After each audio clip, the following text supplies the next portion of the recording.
I remember one day I was leaving and I was just feeling like this ain't it. Like, I just felt like this is not what I wanted to do, but I also knew I didn't want to go back to the building. And I just had this moment of clarity. And in that moment, I was like, Joy, you know exactly what you're looking for. It does not exist. You need to create it. Sometimes we're so like locked into the dollar that we don't realize that the value that we have when we remove the dollar is just so great. I just kind of create the space, and they're gonna be attracted to the space, and they're gonna want to stay in the space. Kind of like a butterfly, right?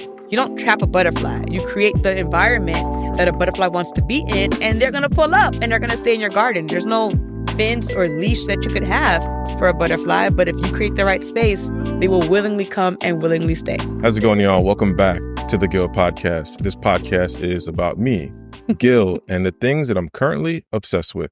On today's podcast episode, I have a wonderful guest, somebody who has been inspiring me, motivating me, promoting me, and just putting me in places where I thought I never would be. And she's phenomenal. Joy Sinclair. Oh, Yeah. Thank you. Gas me up, Gil. How you doing, Joy? I am doing wonderful. I'm so excited to be in the Gil Yeah, podcast. we've been trying to have this episode for like a hot minute. A long time. Yeah, a long time. But you're busy. So are you. Yeah, I'm okay. Yeah. You are very busy too. yeah. But yes, we're both very busy That's people. good. So how are you? I am well, excited. It's been a good month, good year. So Mhm. So Joy, are you a creative? I am a creative. Yeah.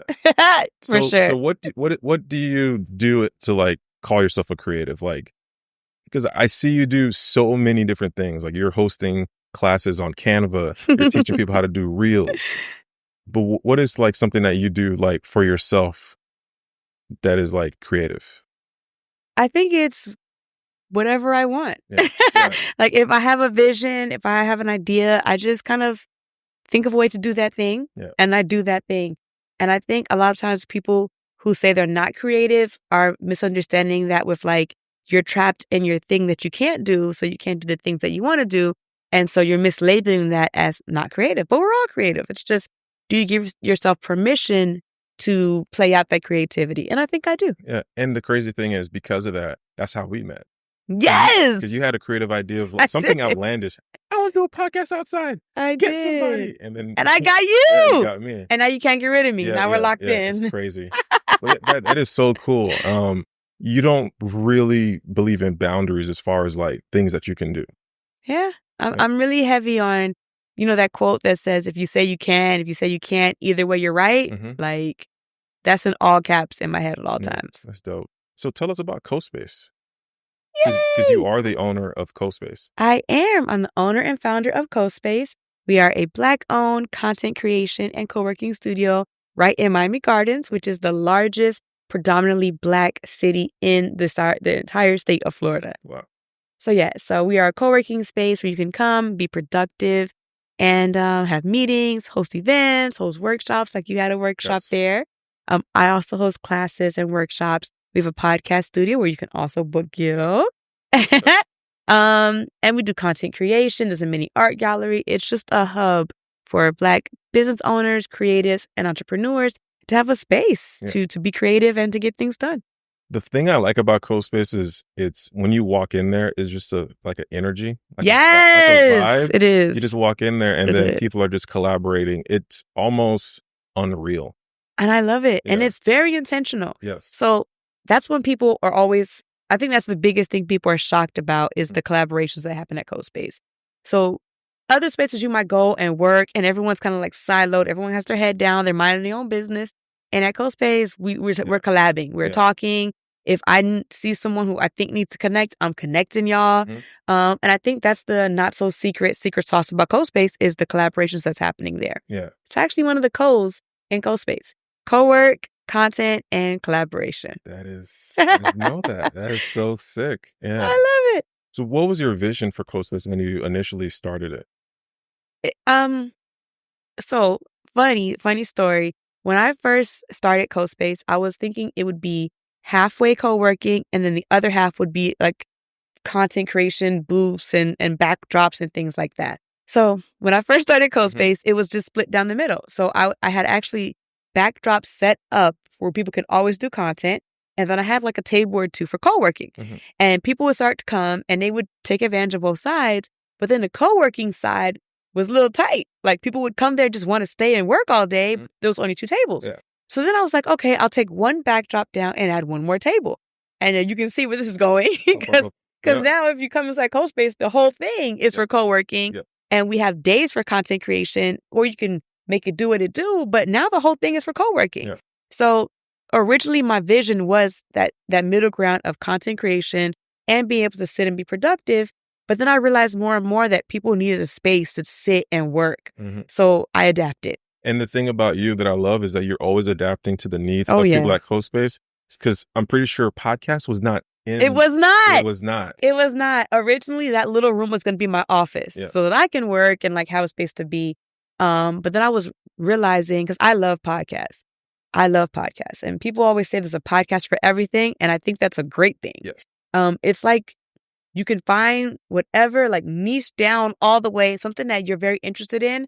And then you're going to find somebody else who's also interested in with a good mic and good lighting. I got into podcasting like around 2007, whenever it was available. But then I learned about podcast production in 2013, 2014. Wow. By listening to a podcast teaching you how to do everything. Right. And they used to be called vlogs back in the day. So this is nothing new, but now they're all into it. It's a better name for it. But there's nothing new under the sun. Like people have always been telling their stories. Like if you looked at the Egyptian hieroglyph, those are podcasts. Those are podcasts. The Egyptians were podcasting. I love it. Yeah, right. I love it. So, and I'm definitely gonna steal that for sure. Yeah, yes, steal it. Take it. So then I was thinking, wouldn't it be dope if I had a space for my people to do a podcast? And when you think about podcasting, any person with a good mic and good lights can start one anywhere, but a lot of people don't have the skill set. Like if y'all can see this room, this is amazing. But a lot of people can't do that, you know, so they have to go somewhere and create their own or book studio time, which is very expensive. It's not always welcoming. It's not always inclusive. And most of the times you come to a space, it's a room and they're like, good luck, don't bother me. And they take your money. So I wanted to create a space that felt like CoSpace, but for the podcasters. So my office became a podcast studio. And also I feel like you're very intentional too with the people that you end up working with, because you did bring up the fact that there are a lot of other podcast spaces that like, just come in and just leave me alone and you rent the room. And then there's no collaboration. There's no support, nothing. And I've been to those spaces and it's very daunting. It's like, and you know what you're doing. And it's like, whoa, what's going on here? So picture other people who have no idea what they're doing and they just show up with an idea and then they immediately realize they're in over their head or they don't know what they're doing. And then they never record. They never get that message out. And a lot of podcasts, it's something that's inside you that you need to get out. And if you don't get it out, who knows what could happen? Exactly. And that's another thing, too, that I love about CoSpace. Again, just bringing up CoSpace. If CoSpace didn't happen, this type of collaboration that we have wouldn't happen. And the people that I've met there, those connections wouldn't happen. So it's all about taking action. That idea you have, just go. And you've met so many people at CoSpace. So many people. I've met the mayor of Miami through a collaboration with CoSpace. Podcasting outdoors. Isn't that crazy? Crazy. I love it. Who does that? Joy does. That's awesome. So what is something that you would want to see come from CoSpace like in the near future? Do you have any more plans that you want to do? Like any exciting stuff? Well, I'm always excited. There's always something happening. Every time people ask about like what's in the future for CoSpace, they're always like, are you going to make more? Are you going to expand? And maybe I will one day, but I'm having a lot of fun in the space that we're in right now. But for me, the most exciting thing is seeing the collaborations, seeing these new businesses, new joint ventures that are starting just because 2 people were at CoSpace at the same time.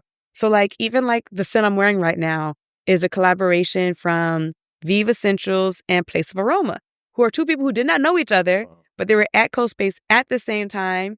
I don't even know how they started talking. And now they have a whole line that they've created together.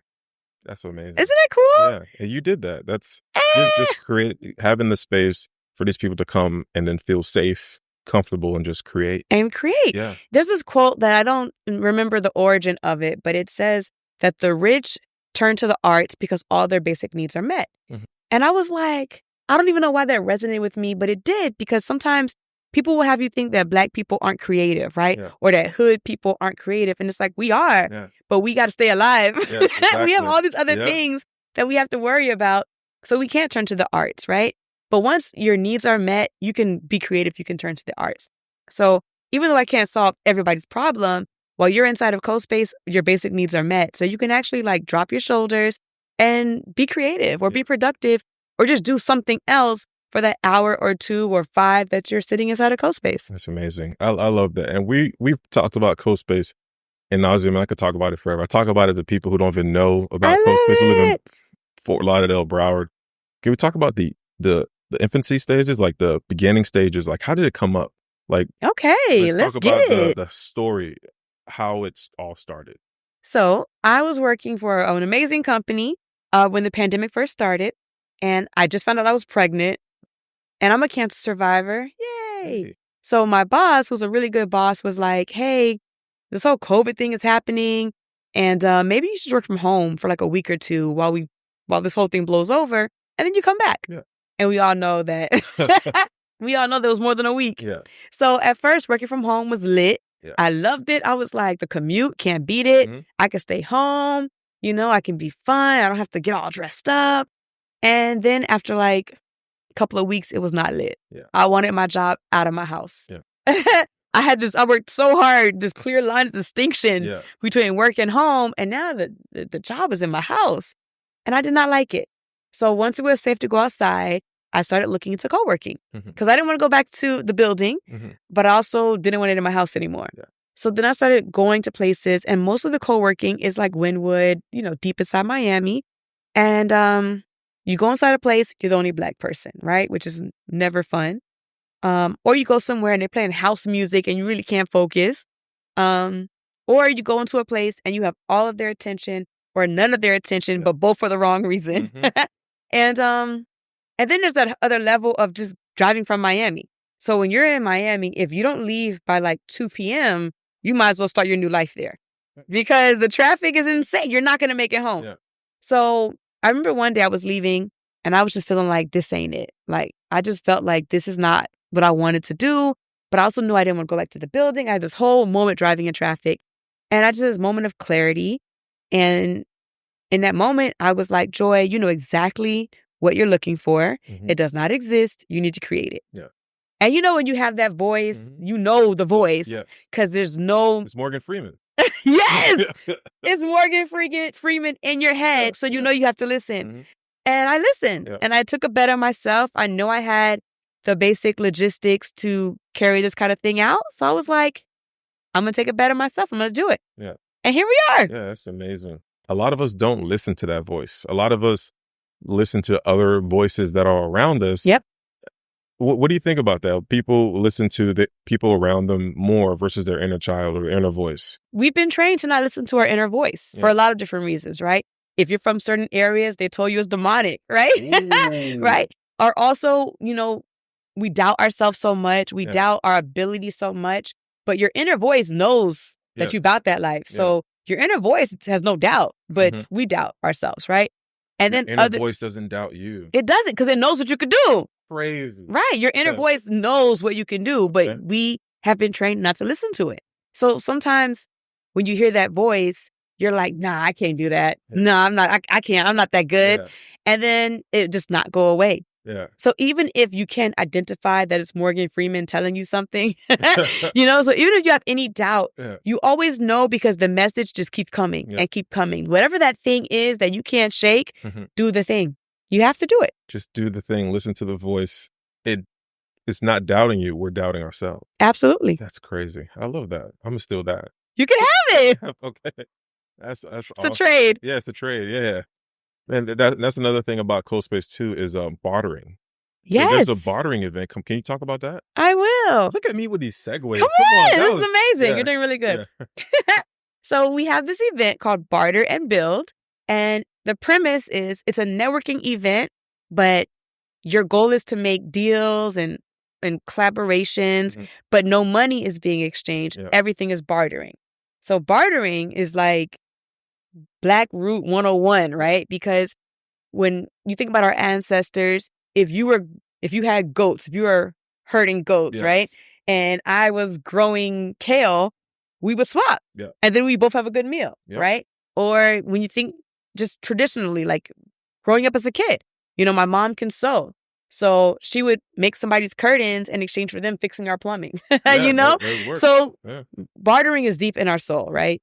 And once again, we've been trained to doubt these things, right? So going back to like the history of bartering, when you think about it, as more people began to trade who were not familiar with the land, they didn't understand the value of a goat compared to cabbage or whatever you're trading it for. So then they developed, you know, a singular form of currency, and you can track that back, and then the dollar was created eventually, right? So we're going back to the bartering part. So if you are a person who is starting a business, has a business, you have a service you can offer, you need to be here, because now you're going to find other things that you need. You literally create your shopping list and go through that list and find people who are going to work with you because they want to work with you. And I think sometimes when it comes to bartering as business owners, we don't want to like disrespect anybody, right? So like if you're offering something and I'm like, I'll trade you, that could go left, right? But the beauty of barter and build is everyone in that room is there to barter. So the ice is already broken. You don't have to worry about offending anybody or offering something and the person's like, I don't want that. No, everyone in the room has one goal, and it's how can I work with you by trading a service or something that I can offer. So. And I think in the content creator space, that doesn't really exist, but it low-key does. It should. It should exist more. Yeah, because I started bartering with content creators years ago. Guys would be like industry professionals, hey, I don't know how to use this camera. Can you come and show me? I'll let you borrow this expensive camera. You show me how to use it. And then I'm like, okay, this is a $3,000 camera. I don't know. Yeah, I'll show you how to use it. Yeah, just borrow it anytime. And the next thing I ended up having it. Yes. Or a situation where people come in, they need this podcast. They need a podcast space. Okay, cool. Come in, podcast, record here. I'll edit your clips for you. Then I'll use their services. In the content creator space, it happens a lot, but like you said, it needs to happen way more. Yes. Cameras, lights, they're expensive. This whole setup is really expensive.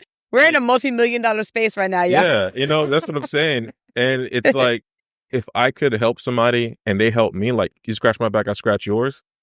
That's a win-win for everybody. Absolutely. Yeah. Absolutely. Especially as businesses, because sometimes capital is an issue, right? Sometimes we don't have the financial resources.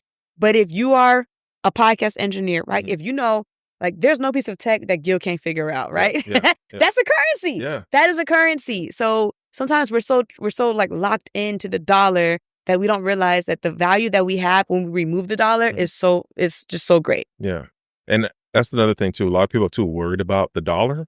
So when that becomes like, that's the toxic voice. Yes. Like that's the that is not Morgan Freeman. He would never. Who is that? That's the evil Dave Chappelle.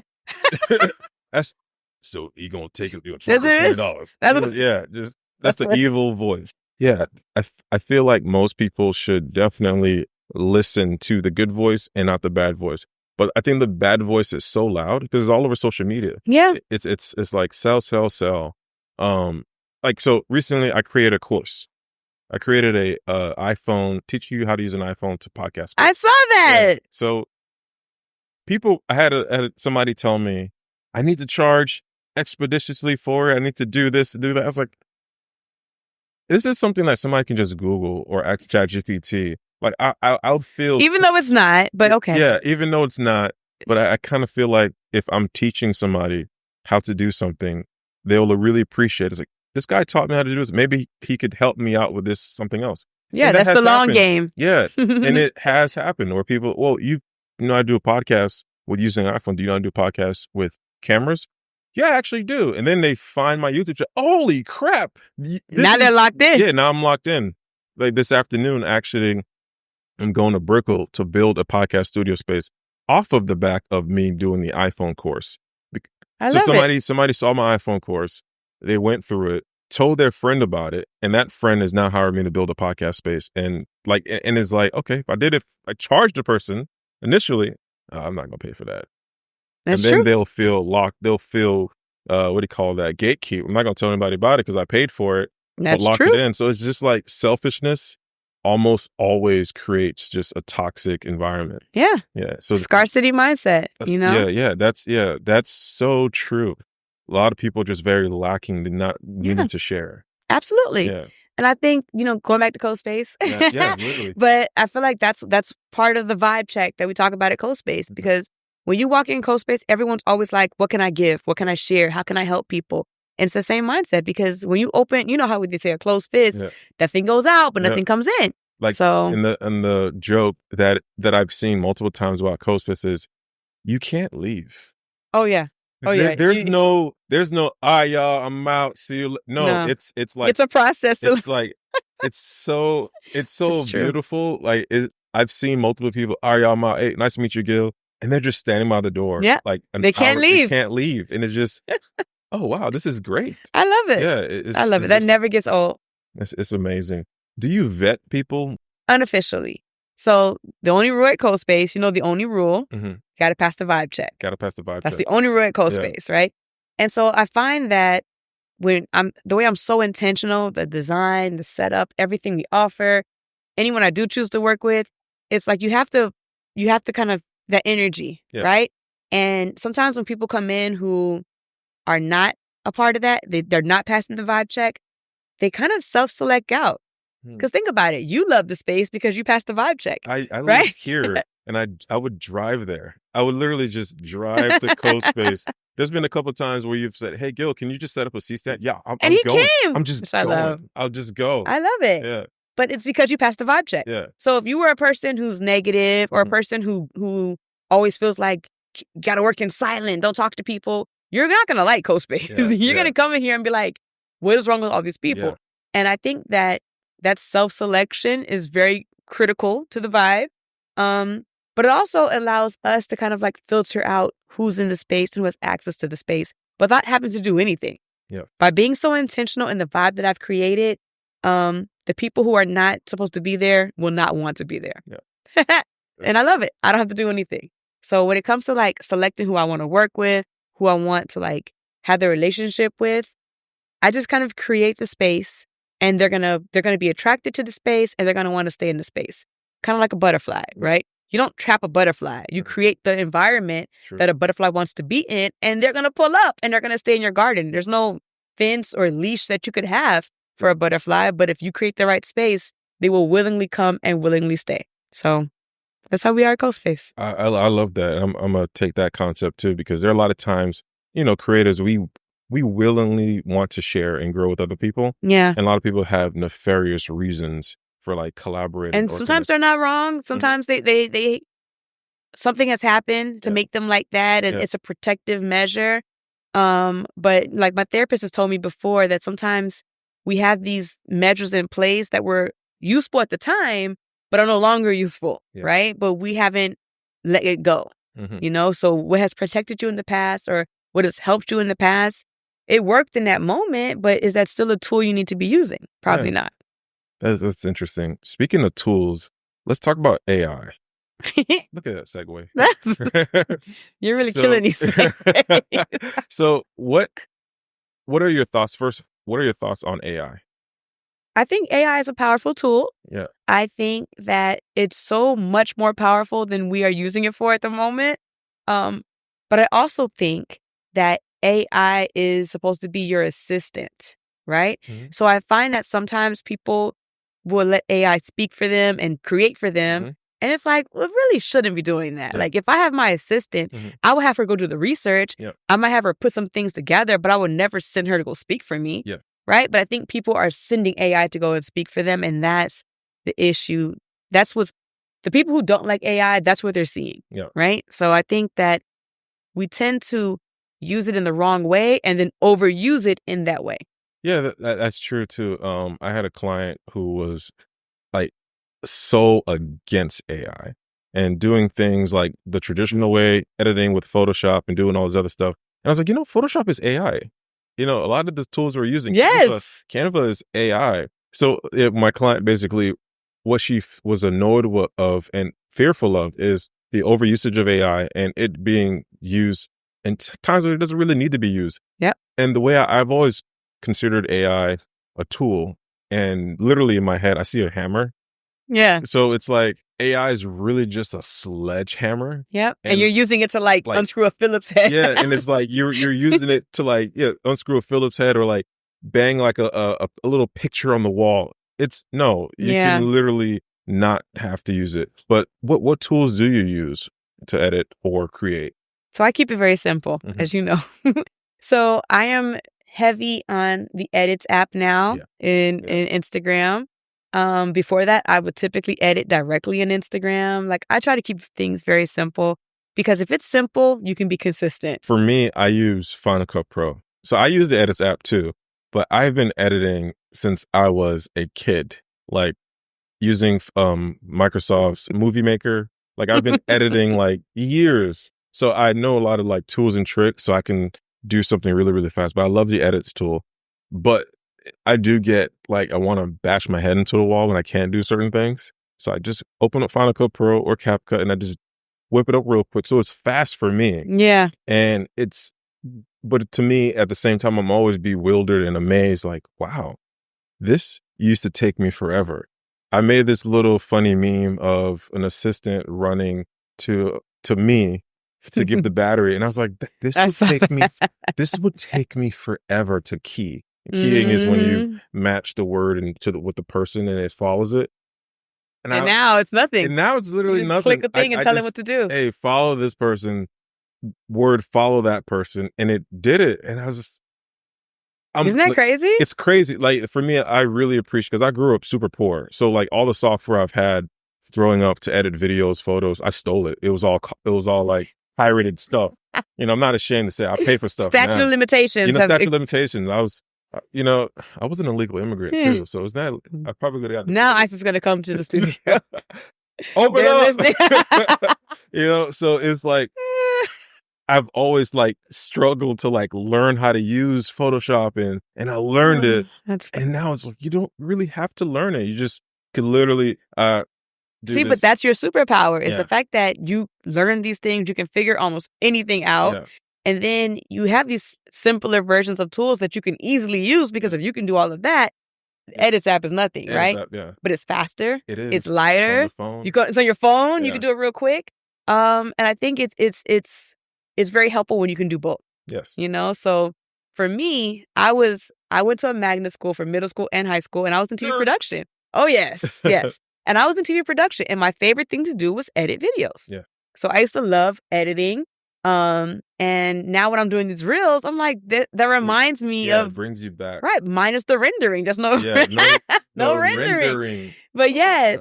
So I feel like when we have these skill sets and then there's an easier version available, you're just going to be better at the easier version. So you haven't lost anything. Yeah, no, it just feels really, I don't know, therapeutic. It's like, look how far I've come, or look how far technology has come. Both. Yeah, it's just really amazing. Oh man, this was great. Yay. This is really good. Thanks, Joy. You have any questions for me? Of course. Oh, okay, let's go. Yes. Now it's the Joy Show. Yeah. Welcome. So I met Gil because he did a podcast for my sister, or my sister was on a podcast or something. And she was like, you need to lock in with Gil. He's amazing, right? Every time you tell me the story, I just see her screaming on the phone. Oh, yeah. Yeah. The second she got in the car, she's like, find a way to work with him. Yeah. Especially because I had the idea for the 5-minute podcast, which we didn't talk about, but we could circle back. So my question for you is like, what is your dream project? What's next for you? Every time I look, you're doing something new, something cool. So like, but these are things that we're all asking you to do. Yes. So like, if you were frolicking in a field with all the tech you could, like, what would be the thing that you want to do? Oh, a short film. Like literally yesterday, me and my wife were walking to it was like Loxahatchee, like a preserve. And we were just walking. And I was like, man, I haven't shot a short film in forever.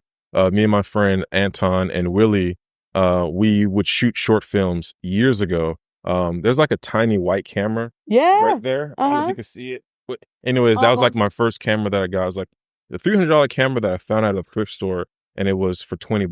Wow. So I used that $20 camera to shoot short films years ago with my friends. And I haven't done one in forever. You have to do it. Yeah, I know.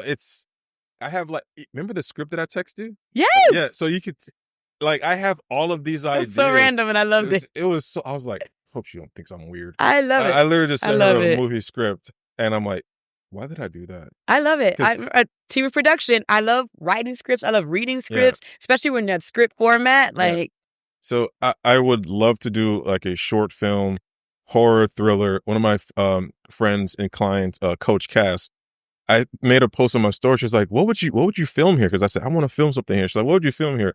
I said a romantic thriller. she's like, "What?"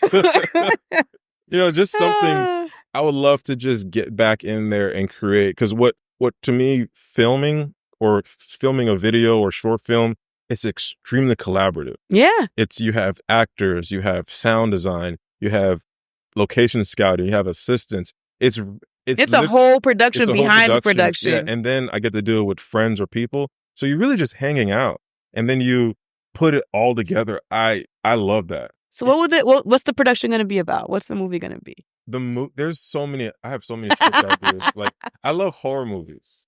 Like, really? Oh yeah, big time. I'm a big. This is shocking, Gil. Oh yeah, I listen to horror podcasts. Oh no. No, I'm so serious. Like, my favorite podcast is by Glenn Washington. He has a podcast called Spooked, and the Spooked is like what is called that when it's a word that means another word too? Double entendre. Double entendre. So, because Spooked is also a racial slur for. Oh, that's right. Yeah, it is. So he's a Black guy, and he has people share stories, ghost stories, paranormal story. I love all that stuff. Really? And especially with the sound design, like you're telling a story and all that. Movies, I love horror movies. I love thrillers. For me, it's like, how did they shoot that? I do that too. Oh, I know how to do that. I know how to do that now. Okay, cool. I see how they levitated. But for me, it's a coping mechanism. When I'm watching a movie that's too scary, my brain will say, okay, here's how they broke that down. No. So that way I'm not scared. Yeah. And I remember years ago, I was like on a date with some random person, and we were watching a horror movie, and I was like, I grew up Seventh-day Adventist Christian. So I still believe windows is the windows. Your eyes are the windows to your soul. So watching something demonic, it's bad. You gotta close your eyes. So I'm not closing my eyes. I'm like, man, this theater's huge. Look at this theater. This theater, it holds 72 people, but they got 30 people in here. It's the Gil inner voice. That's hilarious. And I'm just like looking around, but you can't tell that I'm moving my head. I'm just like moving my eyes. Yeah. I'm not going to look at the screen. So for me, I would shoot a horror movie, but I love romantic movies. I actually wrote a couple of like light eroticas. I do. Gil is the most random person, and I love it. Yeah, I'm so like, so I created a podcast planner on Amazon. Then I did like a word search book, and I was like, well, I should write a story about myself. It's like, no, you're gonna write an erotica. I'm like, oh, okay. I guess. All right, whatever you say. I guess I'll do that. And I'm just so random. But for me, as far as like to answer the question, it would be a thriller horror movie.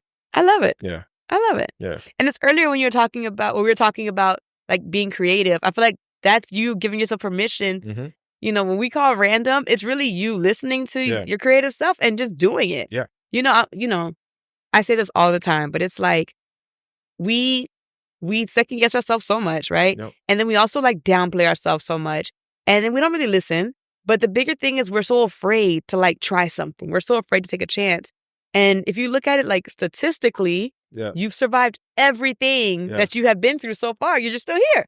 So it's like when you think about... That's my quote that I say to myself too. Right. Like no, literally, I would say you've been through worse. Yes. It's from one of my favorite animes. And you're still here. Yeah. So it's like statistically speaking, it's 100% chance that you're going to survive whatever happens next. Yeah. So if you really think about that and just think about like the historical data is telling you you're going to do it and you're going to do it well, we would take more chances. We would take more risks. We would do the weird thing, but we don't. But we should. Yeah. Like, so crazy. I remember when I got that camera and I went through it. There was like no YouTube. There was YouTube, but it wasn't the way that it was back in the day.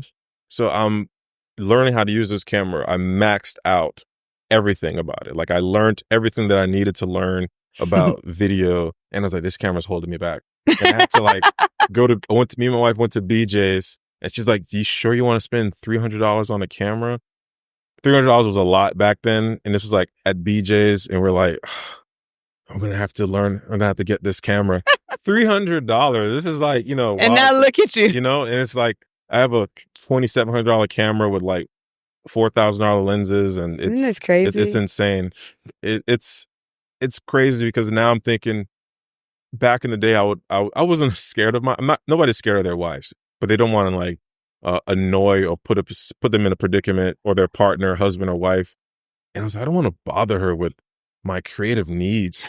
Like we could literally use the $300 to go out for a nice dinner, but I'm gonna buy a camera at BJ's. Well, what am I doing here? Like I should just say no. And then I told her, no, let's get this camera. I'm gonna learn it. And then I learned that camera maybe within a year and a half, and then upgraded to a $1,500 camera like soon after. And now it's a whole income stream. Yes. That I'm sure your family is loving now, and it's like, it's crazy. Because you just took a chance on your creative self. Yeah. Took a chance. And it's like mostly, I don't even really shoot that much, like photo shoots. Not anymore. I mean, I still get people to hit me up, and I'll just refer them to somebody else. Like, that's crazy. No, I'm so serious. Like, so now you're more into video. Yeah, now I'm more into video, but I'm also more into consultations. Like, most of my bag that I get money from is consulting, where either I'm going to CoSpace, or I'm waking up super early to somebody in like Sweden because we're doing a Zoom call, or I love it. FaceTime call. So it's more so the experience that I've gained by just buying the camera, buying the podcast mics, learning how to use it. That has made me way more money than like me taking pictures. I love that. Yeah. I find that you are often like me with I'm going to figure it out. Yes. Because even when we first met, and I was telling you my concept for the 5-minute podcast, right? I had no idea what I was doing. So this is I think it was like our first phone call. Yes. And I'm explaining to Gil, like, I'm like, okay, here's what I want to do. I want to take the podcast studio, and I want to record outside. And he was like, outside? I'm like, yeah, in a field. And I was like, sure. They're like, who is this? Yeah. And so you get there, Yeah. and we're in the middle of a field. Yeah. We're in the middle of a field, and you figured it out. We had minimal power setup. Yep. We had a janky Wi-Fi tower that I was fighting with when you pulled up. Mm-hmm. And look at this. You probably don't notice, but that was our most intricate setup, because I had a monitor. Oh yeah, you did. I had like a bunch of stuff. And because I was so, because you had no idea what you're walking into. I was so worried. I was like, oh, let me just bring everything just in case.